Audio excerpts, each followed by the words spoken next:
So Kianga just told me that next week's Scope and Focus is also governance. So we are just going to completely nerd out on governance. I know we had a great discussion on governance this past Tuesday, and now we're going to dive in specifically to Gov 2.3.1.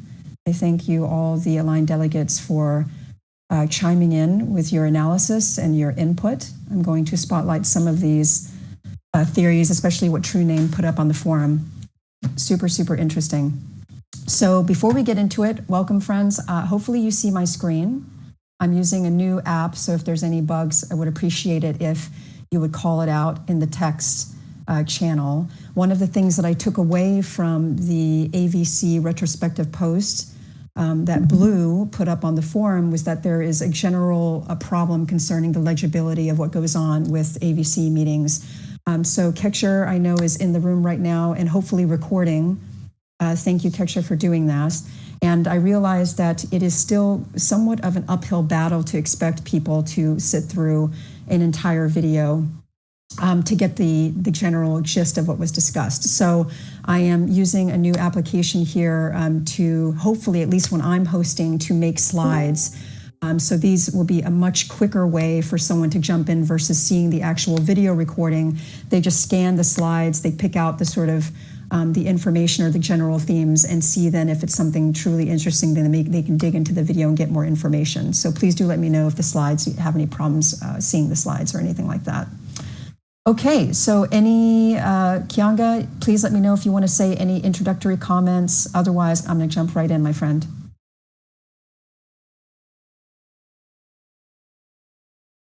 Okay, let's do this. Okay, so do me a favor, friends. This, of course, is completely optional, but I hope that this will be a little bit participatory. We just want to welcome everyone once again. This is the last AVC meeting of the first quarter, so just round of applause, truly, for everyone who has participated in this experiment. It hasn't been easy. It's been confusing. We are all still trying to find our way, but we're very grateful that you have been supportive of Refi AVC and our vision. I would love it if throughout the session today, you could drop something into the text channel or even come off mute towards the very end. I'll save some time addressing these questions if you feel like it. Number one, share something surprising that you have learned during the first quarter of this pregame. And this can be, of course, related to Maker, the endgame vision, the AVC process. It can be, if you're a line delegate, something surprising that you've learned about this position that you've tackled. And then the second prompt that I would love for you to consider addressing, if I could have one wish granted, ... And of course, we're limiting the wishes here to a wish that is specifically pertaining to Maker and Endgame and this whole process that we are involved in together as a community. So those are the two rich prompts that I would love for you each to address. I can see that Sappho has already dropped in. I'm pleasantly surprised by how fledged out and well-run these AVC meetings have been. Thank you so much for that. Thank you for your support, and thank you for being the first to step forward and address these prompts. So please take your time, drop something in, and we'll go in and we'll share towards the very end.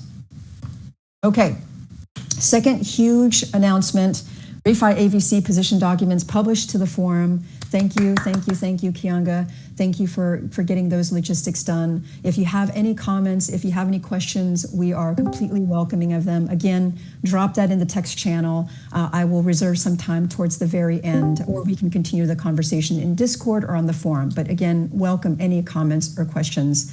Welcome to all those friends who are coming in now.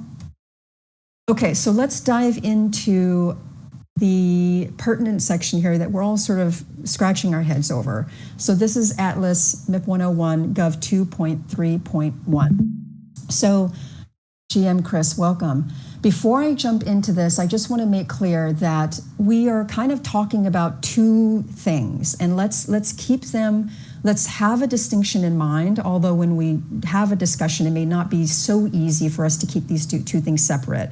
Number one, what is this AVC process that is being referenced in this pertinent element, sub-element, and then what should it be, right? We should be thinking about this second side of the coin, not just that what we think, what we analyze this language means, but even if we're just dead wrong about that, what should the AVC process be? So as I take you through some of these explorations, I hope that you will be thinking about this question along these two lines. So let's get into some examples of explicit language that I'm pulling from the Atlas governance documents to kind of contextualize the discussion here. So Gov 2.5, AVCs have significant formal powers, but no direct physical power, making them well suited to be in control and making key decisions. They're focused on making sure that the day-to-day letter of the rules of the scopes are aligned with the spirit of the rules. So some things that I'm calling out right now that are interesting to me. No direct physical power. Of course, this is contrasted with the aligned delegates. Significant formal powers. What exactly is the meaning of formal here?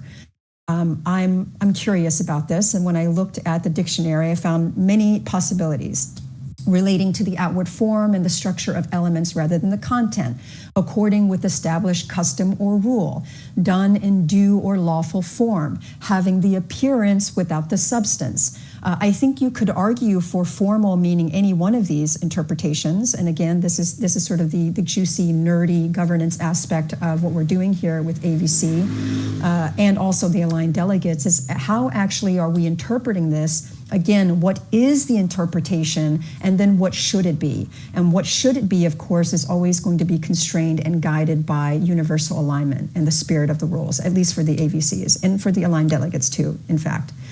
The third thing that I want to call out that's super important about this governance element is that the AVCs are well suited, because of our significant formal powers, to be in control and making key decisions during normal conditions. This is a very strongly worded sentence, to be in control and making key decisions during normal conditions. So when we are engaged in interpreting governance documents, when we are diving into this language, it's never just one element, one sub-element. It's a matter of contextualizing and drawing together all these threads under this overarching umbrella of what does universal alignment, what does spiritual alignment actually dictate for us to advocate in these particular circumstances.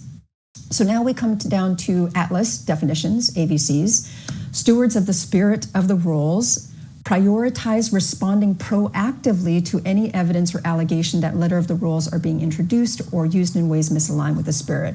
So the important thing here is, prioritize responding proactively. Again, we're seeing very active language. We're seeing maybe this is helping us to flesh out what it means to have significant formal power. Next, let's go on to Atlas definitions, governance equilibrium. I think this is really important, specifically this last sentence, that the governance equilibrium requires redundant feedback loops that can counteract the natural incentives that push the governance process towards disequilibrium and centralization. So when we, friends of the ReFi AVC and the following ADs, are thinking about what particular things actually mean, and what they should mean under this guise of the guiding principle of spiritual alignment, we should be absolutely prioritizing governance equilibrium within this framework. If it's something that's going to push the governance process towards disequilibrium or centralization, then that should be something immediately that no matter if the particular language, we can argue strongly that it actually means this, because we are guarding against disequilibrium centralization, we should be advocating for an alternative path. So down here, Gov 205.1, AVC role in governance. Once again, very strong language. This gives AVCs the most impactful input on how to correct alignment gap or incentive slack issues by modifying the scope elements. So again, these are very proactive, strongly worded phrases. Down here, we get into some interesting points. Gov 2.9.3.4, facilitator DAOs and AVCs. What are the relationships between these two ecosystem actors? I've bolded some phrases here that I think are really important. Facilitator DAOs can directly provide advice to AVCs, but this is restricted to governance, technical implementation, of the intention of the AVCs into an aligned scoped proposal. It continues, facilitator DAOs can inform AVCs how they believe the implementation of a particular element should be interpreted. And this is the key phrase: based on this feedback, the AVCs can ratify or change their position documents in order to ensure that the actual implementation will be as intended. So this element is, again, very powerful language. I think it points to AVCs having a very significant influence over the updating of the scope artifacts. A direct impact on this. It's so direct, in fact, that we can go directly to the facilitator DAOs and we can say, okay, this is how we're thinking of modifying this language. This is our intention of how you should implement that language. And if the facilitator DAOs say, yes, we agree with you, we check that off and that's our aligned scope proposal. And if the facilitator DAOs say, no, this is how we would implement your language as is, we could actually take that feedback, further revise our aligned scope proposal so that the implementation and the language are completely aligned in the minds of the facilitator DAOs. And I think it's really important to keep in mind further the language in the governance documents that say that facilitators are to be essentially, I'm speaking to stress a point and not at all to make any sort of degrading comment, but it does say that facilitator DAOs are not to think for themselves. They are to be essentially automatons that are executing the intention of the language of the pertinent governance documents. It really does say facilitators are not to think for themselves. So again, if you draw in these contextual threads, draw them all together, I think the picture that is beginning to emerge is that the influence of the AVCs is quite much more significant than I think any of us have yet explored. That's sort of my thesis. Moving on, Gov 2.6.5, aligned delegate interactions.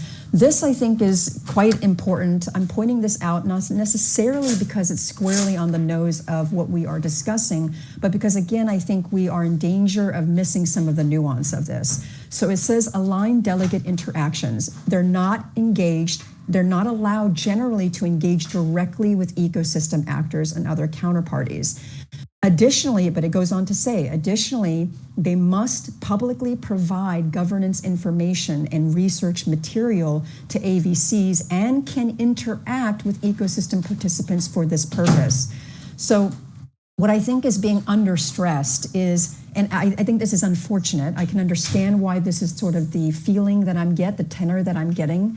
But I think it is unfortunate that a lot of the sort of interactions and the questions of what can I do in the role if I'm an AD seem to me to be really tinged with like fear. Like I don't want to do this, or I'm going to be called out, I'm going to be, disciplined, I'm going to lose I'm going to be de-recognized. And that is unfortunate. I can understand why there are checks and balances, but I would hope that we are not actually interpreting the scope of our capacities and our movement based on too much fear, because I think then we become reactive and we become conservative.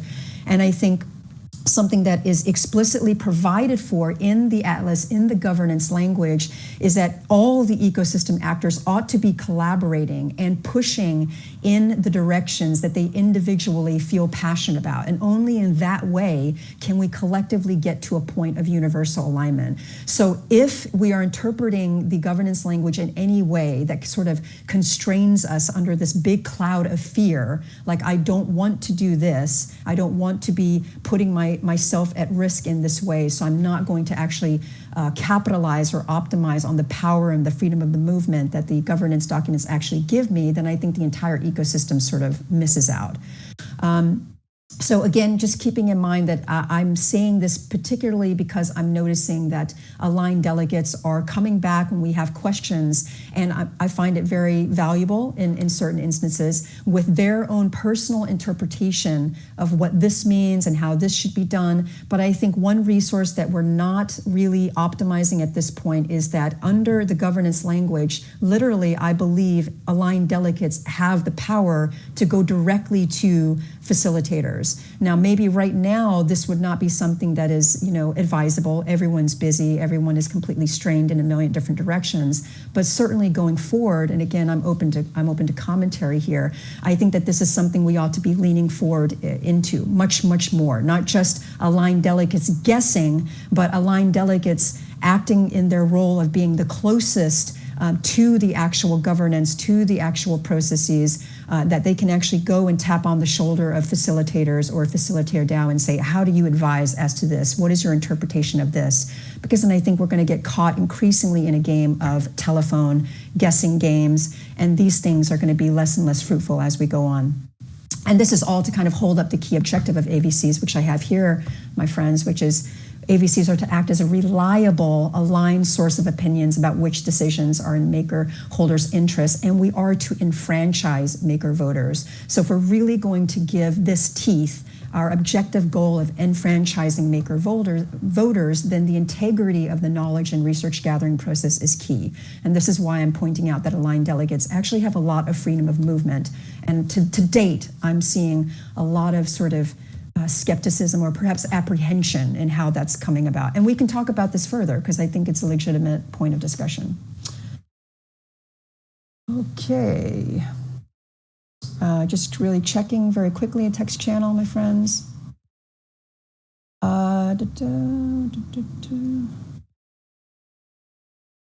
Right. Okay. Some of these points I will return to when I share answers to the first two prompts. Okay, so moving on, my friends. All right, here we go. So once again, we find ourselves questioning, what is this AVC process under 2.3.1 and what should it be? So just a reminder that those are the two aspects of our questions. Okay, so here we have, hopefully you can see the slide that just skipped out on me for a bit, aligned delegates. I thank all the aligned delegates for chiming in, for taking the time to research and let us know your particular input and your analysis of the language. I just want to highlight two passages. Thanks to TrueName, very, very interesting what you pointed out. And actually, I'd already been thinking along these lines, but I'm grateful to you for taking the time to actually dig into this. So this is what TrueName contributed to the discussion. Therefore, our interpretation of MIP 101 Atlas Immutable Alignment Artifact 2.3.1 is that it is a preamble to guide further development of an appeals process. We find what may be an internal contradiction in the applicable terms of MIP 113, where the introductory clause 3.1, scope artifact appeals, says the appeals process can be triggered by any maker governance participant. However, subsection 3.1.1, scope artifact appeals process, says appeals are made only by AVC members. So that's the first thing that I want to point out. And then I want to say thank you to Navigator as well. One answer to the question is that the scope artifacts will be updated each quarter, not just because of AVCs, but because the Atlas specifies that cadence. The AVC process is meant to feed into the nature of the scope artifact updates. It is not fully clear at this stage what set of actors are likely to be involved in that process for consolidation beyond existing governance staples like Gov Alpha.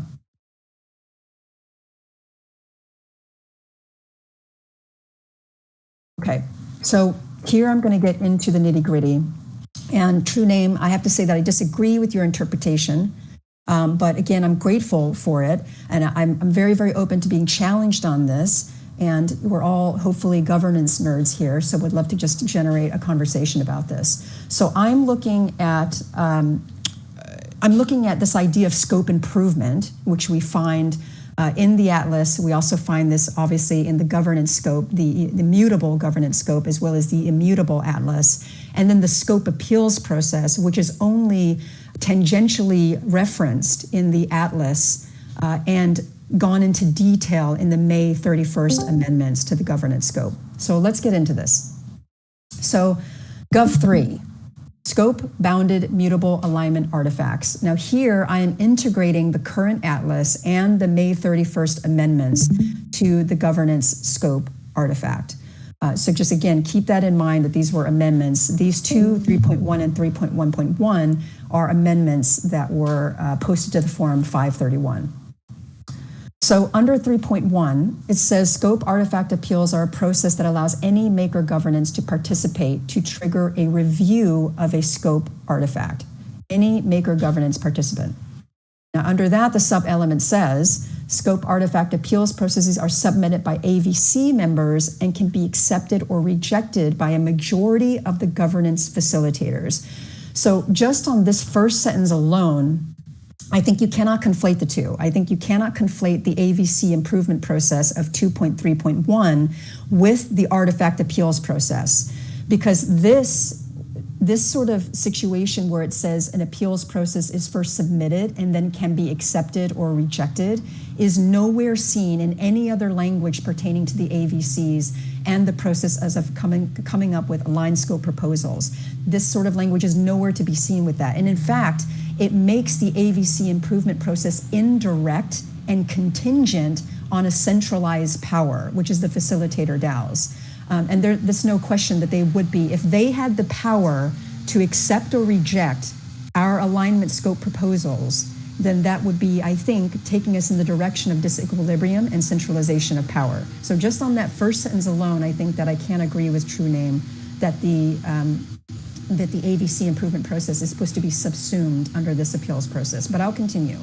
So under here we have, I'm not going to read this aloud, you can read it for yourself. I've italicized some of the language, and the point is that they are going into detail about what the governance facilitators are to do should an appeal be submitted. The governance facilitators must first review it, then they have to directly choose to review a scope artifact, then they can by consensus directly edit, et cetera, et cetera. So I think it's getting into the nitty-gritty of what governance must do, the governance facilitators have to do in such a case.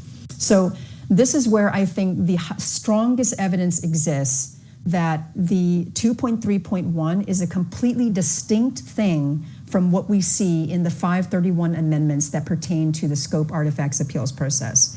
So here we see the 2.3.1. This is the language that we are focused on. We are trying to figure out, and this is what we ought to be doing with our AVC meetings. I really do believe that this is close to what we should be doing.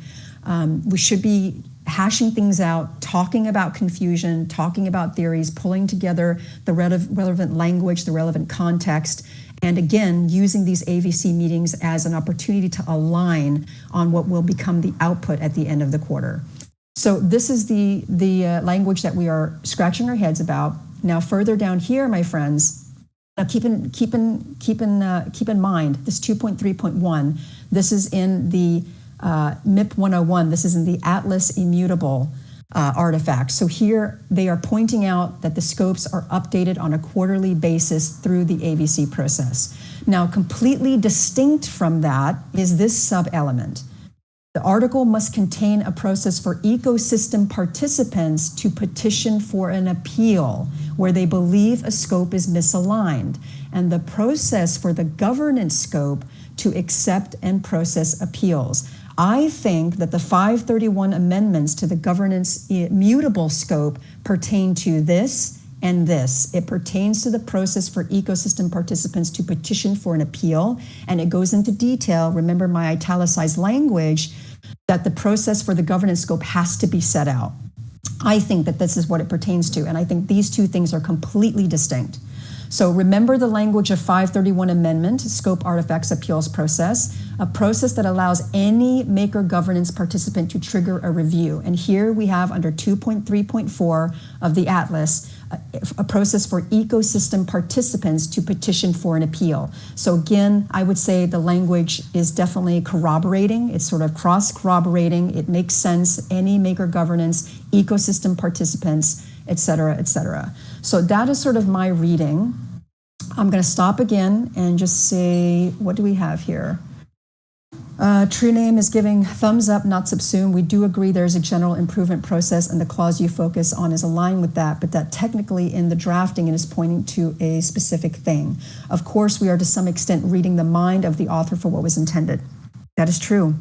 That is true, True Name. And again, just to remind us, we are again sort of engaging in mind reading, but we are also thinking about, and this is the most important thing, what should the AVC process be? And I think if we were to subsume the AVC quarterly improvement process under the appeals process, it makes it too contingent, it makes it too centralized on the governance facilitators. And I would say it completely misses the point of the AVCs, which is to significantly enfranchise maker voters, and also think about all the very powerfully worded phrases that I pointed out earlier in the presentation.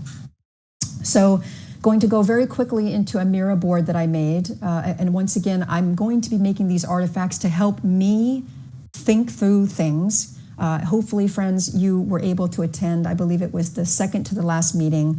We were in a Zoom for that. I shared a Miro board. I spoke a little bit about how, in order to truly enfranchise the Maker grassroots voters, in order to truly make sure that Maker is not in danger of being centralized, of being attacked in governance attacks, for instance, et cetera, we really have to keep in mind how difficult it is for most human beings to process floods of text. And we have alternative modes of cognition to help us with that, including visual, including having graphics, including being able to have pictorial imaginations of very complex information. So this is why I'm very keen on using things like Miro. Okay, so let's look at this very quickly, and we are at 12:30. This is looking really good. I'm not going to go through this whole thing. All these resources will be connected to our Notion hub. And Kianga, if you can do me a favor and drop in the website, the link to Refi AVC's new Notion hub.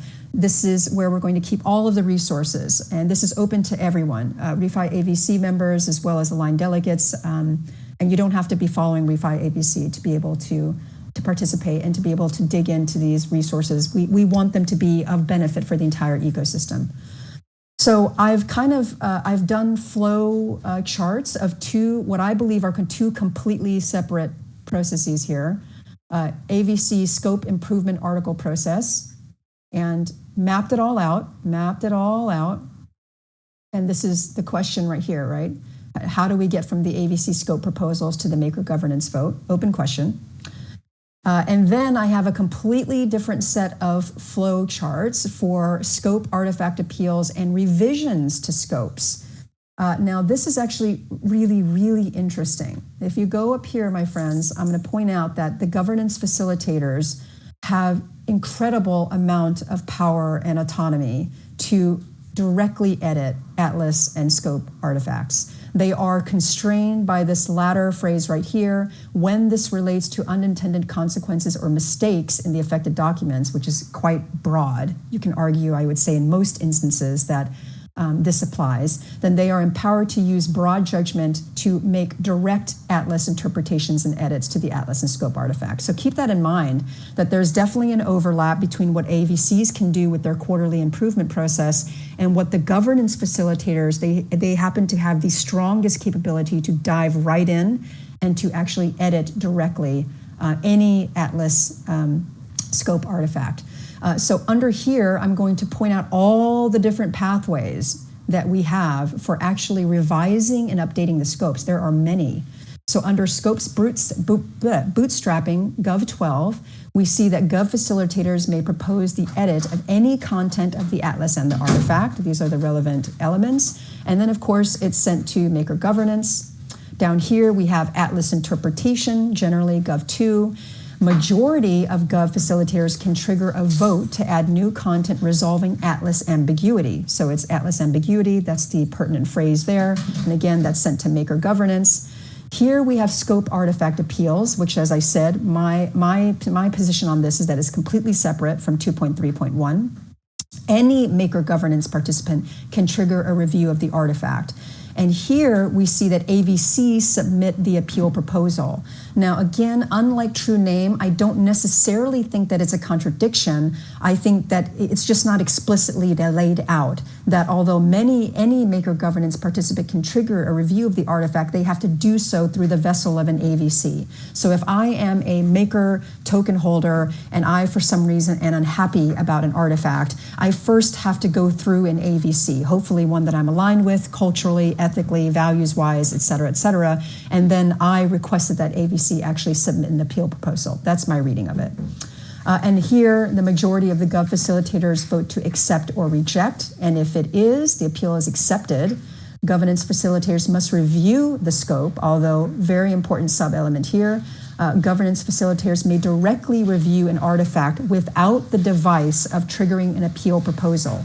This is explicitly stated under the appeals process. And keep in mind, as I said earlier, governance facilitators already have the strongest discretion to go right in and to edit and revise an artifact scope, a scope artifact. Caroline? Yes. Hi, Yes. Sorry to interrupt. Visually, we put some comments in the chat. I don't think we're seeing everything that you're seeing. I see a cursor moving around. But I mostly okay. Let's see here. Backdrop. Yes. Is that what other people are seeing? No, thank you for interrupting. No. That's not what you're supposed to be seeing. Hold on, it's just a sec.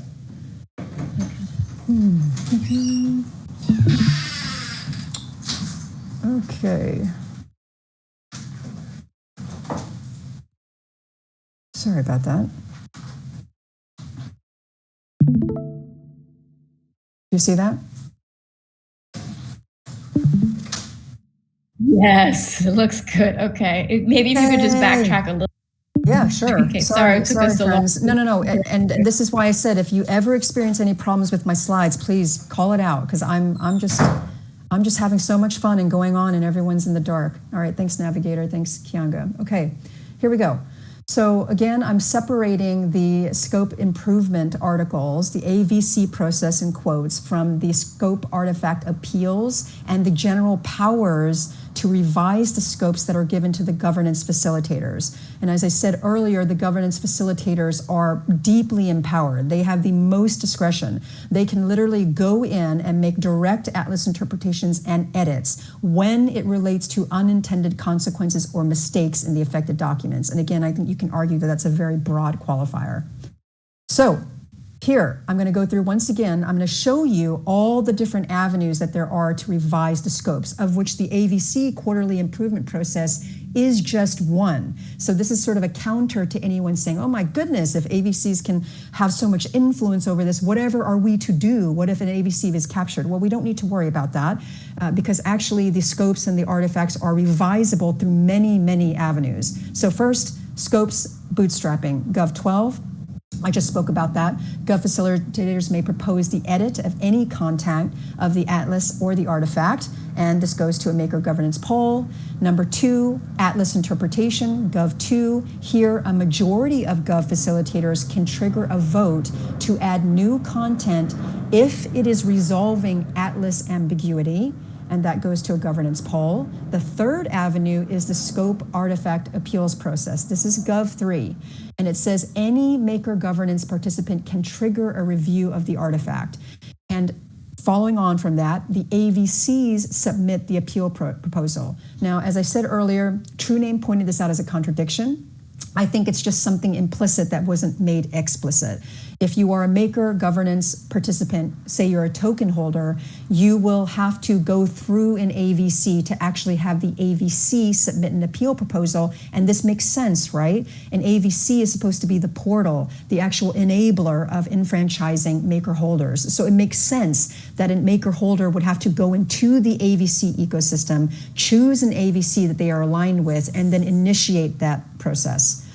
So after the AVC submit an appeal proposal, the majority of the governance facilitators have to vote to accept or reject the appeal process. This is why I said earlier, my friends, that I think the AVC improvement process is completely distinct from this, because if it were contingent on this, the governance facilitators would have way too much power.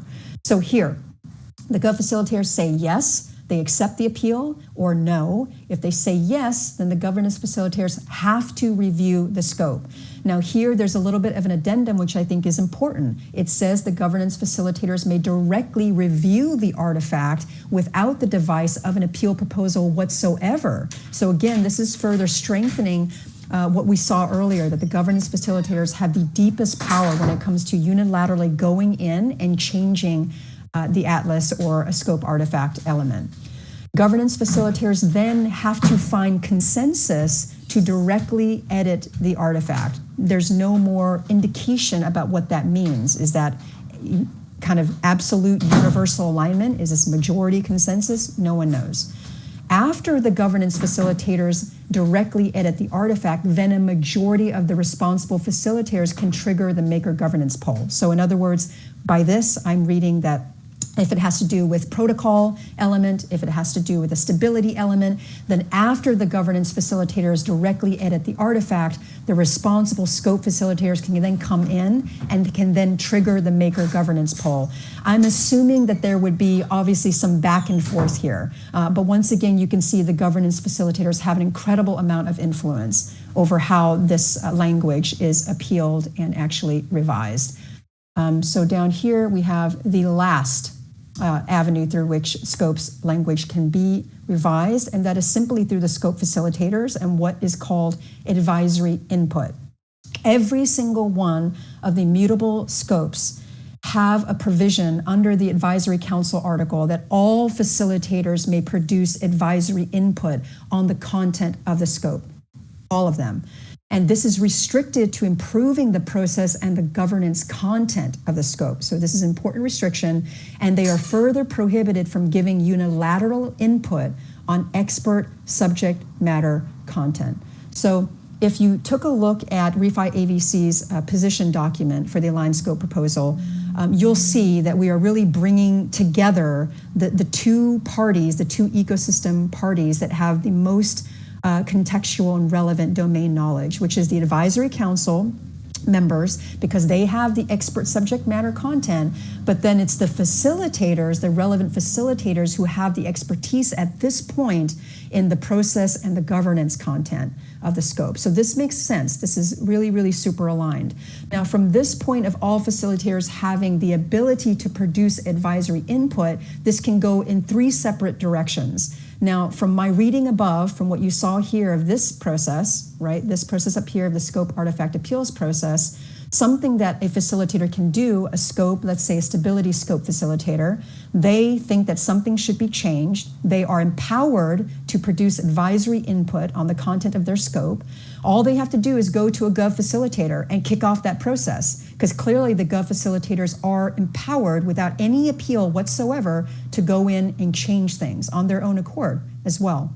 Now, this is the second pathway through which a facilitator can enact advisory input on the content of a scope, simply by collaborating with the advisory council. Now, remember that they are prohibited from giving unilateral input on expert subject matter content, but this is exactly how the process is envisioned. Once the advisory councils are in place, the facilitators ought to be working very closely with the advisory council members, and then this, of course, is fed into the advisory council work output. Now, a third pathway that facilitators can take on producing advisory input is to simply, and this I referenced earlier, to simply feed this into the aligned delegates research and knowledge gathering process. And through that filter, it gets to the AVCs. So again, I'm not saying that this is authoritative by any means. This is me mapping out the process so that I can better understand it. And again, this will all be put on the portal for your benefit, for you to look through. You'll be able to comment on it. What I would really love to do to really have a closer collaborative process with our aligned delegates is to actually have us working on the same artifacts, to keep us sort of on the same page. I would love to have your input to make sure that these artifacts that we put up, the visual graphs, the flow charts, really sort of integrate the collective intelligence in this community. So if you have questions, if you have improvements, if you disagree with me, we want this entire process to be completely open to that input. That's the only way that I think we're going to be of really help to the entire ecosystem. All right. So let me just stop sharing. Okay, and let me just look at the text really quick. True Name says, we agree with your perspective. We do not think our interpretation does that. We think the quarterly process is currently captured by other sections, but needs more development to describe how improvement is expected to flow from the ABC quarterly process. Yes, I personally agree. Thank you. The structure of the atlas can be improved. This would be a good assignment for an advisory council member to go through the logic of the formatting and how things should hang together and be consistent. Absolutely agree. Absolutely agree. It's actually, I absolutely agree with you. I think it could be much improved. For instance, is the relationship between the atlas and, of course, the elements of the atlas that go into each of the scopes, and then how these are related.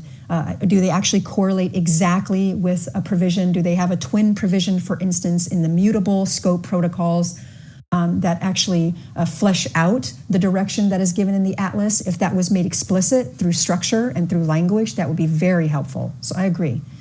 Kianga, thank you for dropping that in. Refi AVC Notion site, just visit that, my friends. I reckon the scope improvement process is surely distinct. Thank you, yes.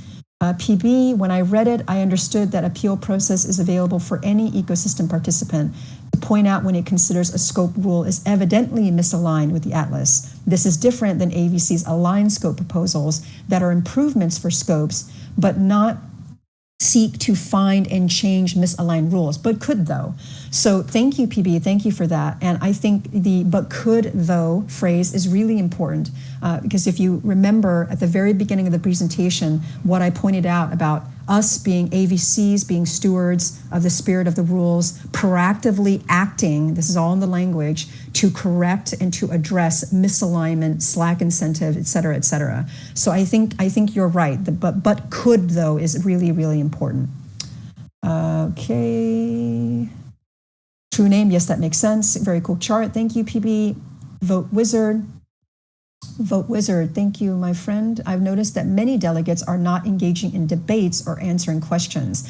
I suspect this reluctance stems from a fear of appearing misaligned with the atlas. In my view, this lack of engagement could have negative implications for the community. Thank you, Vote Wizard. I really appreciate this comment. And I have to say, personally, I think you are on to something. This is why at the beginning of the presentation, my friend, I'm not sure if you were here, I pointed out a particular provision in the atlas that said that aligned delegates can directly interact with ecosystem participants for the purpose of the research and the knowledge gathering protocol that feeds into the AVCs. And to date, I have not seen that. I've seen personal theories, guesswork. I've seen analysis on their part. But this door, it's a very direct door for the aligned delegates to go and interact directly with the facilitators. And in fact, I pointed that out as one of the 3 pathways that can happen after a facilitator wants to produce advisory input on the content of the scope. So I agree with you. I absolutely agree with you that if delegates being as close as they are with the ecosystem, the core ecosystem, and with the governance familiarity that they have, if they are not engaging in debates or answering questions, I think that this could have negative implications. Now, again, there are some provisions that I understand why the delegates are not doing so. They are not to have their own strategic perspective. The knowledge and gathering process is to remain objective and not to be politicized. Now, again, I'm not sure, we don't have to talk about this now. Remember that next week we can also nerd out once again on governance. But I think definitions of what do we mean by objective, I think that's going to be very, very important. What it boils down to is how do we know, how do we make sense of what is happening in the end game? How do we proceed as epistemic agents? And all of this sort of ties into a fact, which I think is an undeniable fact, is that our knowledge always proceeds from a subjective point of view. It's unfolding within our own minds. It's restrained by our position which is limited to a particular moment in time. And in that sense, it is subjective, but there's nothing stopping a human mind and a human thinker from being objective. And being objective does not mean like in the sense of having a determinate one correct answer that holds true for all time. That's impossible. Knowledge evolves. I think objectivity is really about truthfulness. I have this phrase in my mind, truthfulness is greater than truth. There's no such thing as a determinate truth that holds for all time. Truthfulness is more an ethical question. Do we have a protocol in place to identify and to manage specific epistemic risks? Individual bias, collective bias, structural bias, functional bias, conflicts of interest. failed memory. There's so many things. If you look at the field of science, the field of law, journalism, all of these fields have formal protocols for managing epistemic risks. The Atlas is, in a sense, a ginormous protocol for managing epistemic risk. So when we talk about objectivity, when we talk about aligned delegates perhaps being too apprehensive to truly lean into their power, which we need to unlock for the entire ecosystem, we need to acknowledge that there may be some words that it sounds really scary. They have to not be politicized. They have to be objective. But I think how we understand those words will be very, very important because I actually think it's very freeing to actually go into these definitions and really understand them at a deep human level, because there's a lot of confusion there. And I may be getting into the weeds, Kianga. I can see you nodding at me, perhaps just in spirit, that may be getting too much deep into the weeds. Okay, I'm gonna stop there and I'm gonna go up and see if anyone shared any responses to my 2 prompts. I hope you did. So Navigator, still surprised at how many AVCs were launched. 6, wow, were there 6? Strong level of commitment from a variety of different groups. Incredible, I did not know that there were 6. If we can have one wish granted, more community calls with the workforce to discuss what they are working on, educational presentations about Maker 101. I love this true name, and I think I would caveat this by saying calls with the workforce to discuss what they are working on should be something, and I want to lean in this much further, should be something that the AVCs are hosting. Because again, there's explicit language in the Atlas, in the governance documents that say the subcommittee meetings are to be a place where the entire ecosystem can gather to sense make, to make sense of what is happening, to share research, to share input. And I think, again, Kianga and I could go on forever and ever, but it's really important to figure out ways to fold in the intelligence of the aligned delegates, for the aligned delegates to have the courage and the confidence to go directly to the facilitators, and then for us to specifically invite facilitators in to give these presentations, I think is a fabulous idea because it's all provided for. Vigilant, and pleasantly surprised by the high level of engagement in AVC meetings in the first quarter. Thank you, Vigilant. Thank you, Vote Wizard. Thank you, Kianga. True name, philosophy on what the style of AD interaction should be in the new system will vary. In our case, we are modeling ours after how a very neutral AI might engage. This means limited casual interactions, but is worth considering how this is received and perceived, and that the trust we would like to establish. Very, very interesting point, true name. Thank you. Thank you for that. All right, I'm going to pause. I've been speaking a lot, and I'm going to just give anyone the chance to come off mute.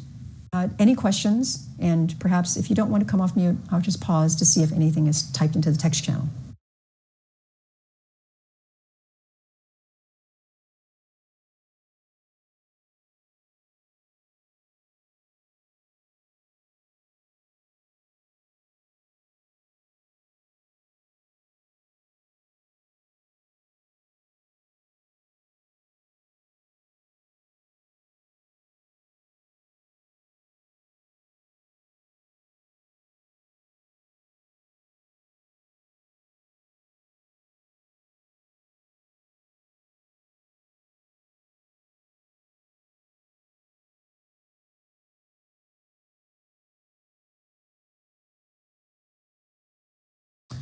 Well, alrighty, my friends, if we don't have any questions or any further comments, and again, it's a lot of information to throw at you, and we can certainly continue aspects of this next week when we see you again. But again, congratulations for everyone, the aligned delegates. We made it. We are at the end of the first quarter in this endgame with the AVC process.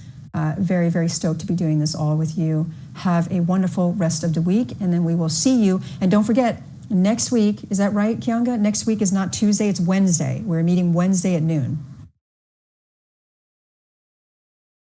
That's right. We're going to take off for the American Independence Day on Tuesday. And so we'll meet again. Amazing. Wednesday. Cool. And we'll be talking more governance. Yes, more governance. We're totally testing your tolerance for this. All right, thank you, Chris. cool. Yeah. And it's, again, we love it though, so it's perfect. Thank you, Navigator, for the kind words. Thank you, Kianga. Thank you, aligned delegates. Thank you, all community members, and we will see you next week. Bye-bye. Thank you, PB.